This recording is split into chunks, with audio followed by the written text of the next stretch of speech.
Assalamualaikum, welcome back to my channel. Di video kali ini saya akan membahas tentang penjelasan lengkap akuntansi perbankan yang harus kalian ketahui. Sebelum ke pembahasannya, pastikan kalian sudah like video ini, subscribe, share ke teman-teman kalian, dan jangan lupa aktifkan loncengnya. Terima kasih. Akuntansi perbankan merupakan proses akuntansi yang berkaitan langsung dengan transaksi dan data keuangan secara sistematis. Akuntansi perbankan juga meliputi pencatatan, analisis, klasifikasi data, dan penafsiran data keuangan yang berguna memenuhi keinginan pihak internal atau nasabah. Penyusunan laporan keuangan dalam akuntansi perbankan bertujuan untuk memberikan informasi kepada pemegang saham dalam mengambil keputusan keuangan dalam industri perbankan. Keputusan tersebut berupa pemberian kredit atau buku akuntansi perbankan.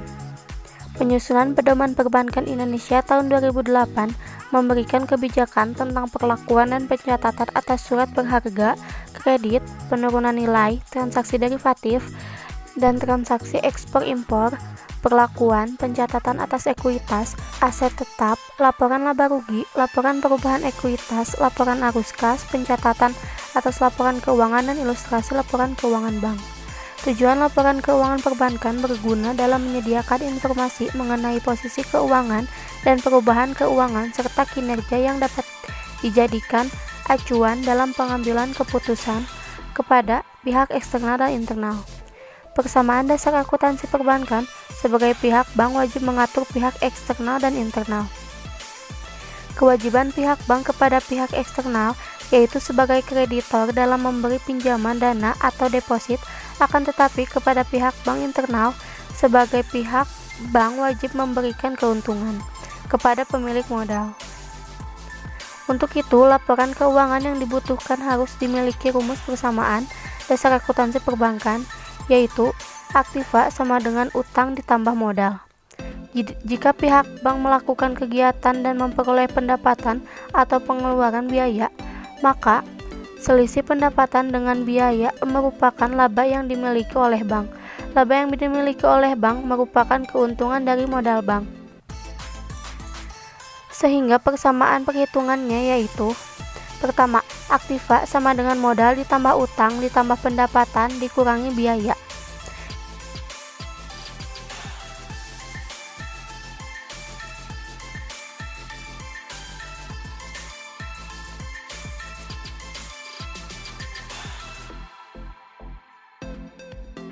Pertama, setiap pencatatan transaksi jika aset bertambah akan berada di debit dan pengurangan aset akan dikredit. 2. Setiap pencatatan transaksi jika biaya bertambah akan di debit dan pengurangan biaya akan dikredit.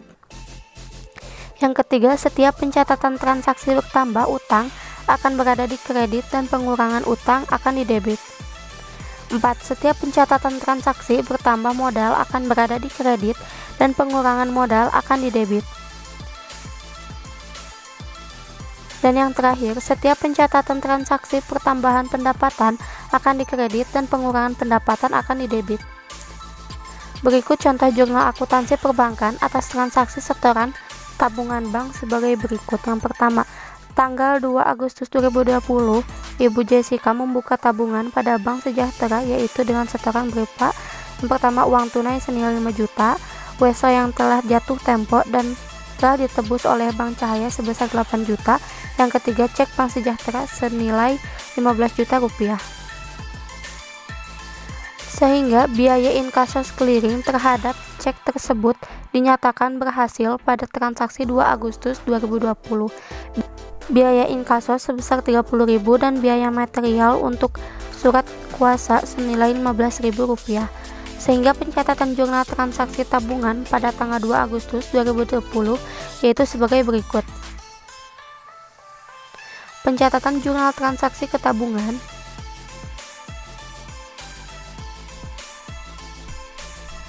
Perbedaan akuntansi perbankan dengan akuntansi keuangan. Pada perbedaannya, akuntansi dapat diartikan sebagai suatu kegiatan di bagian manajemen keuangan.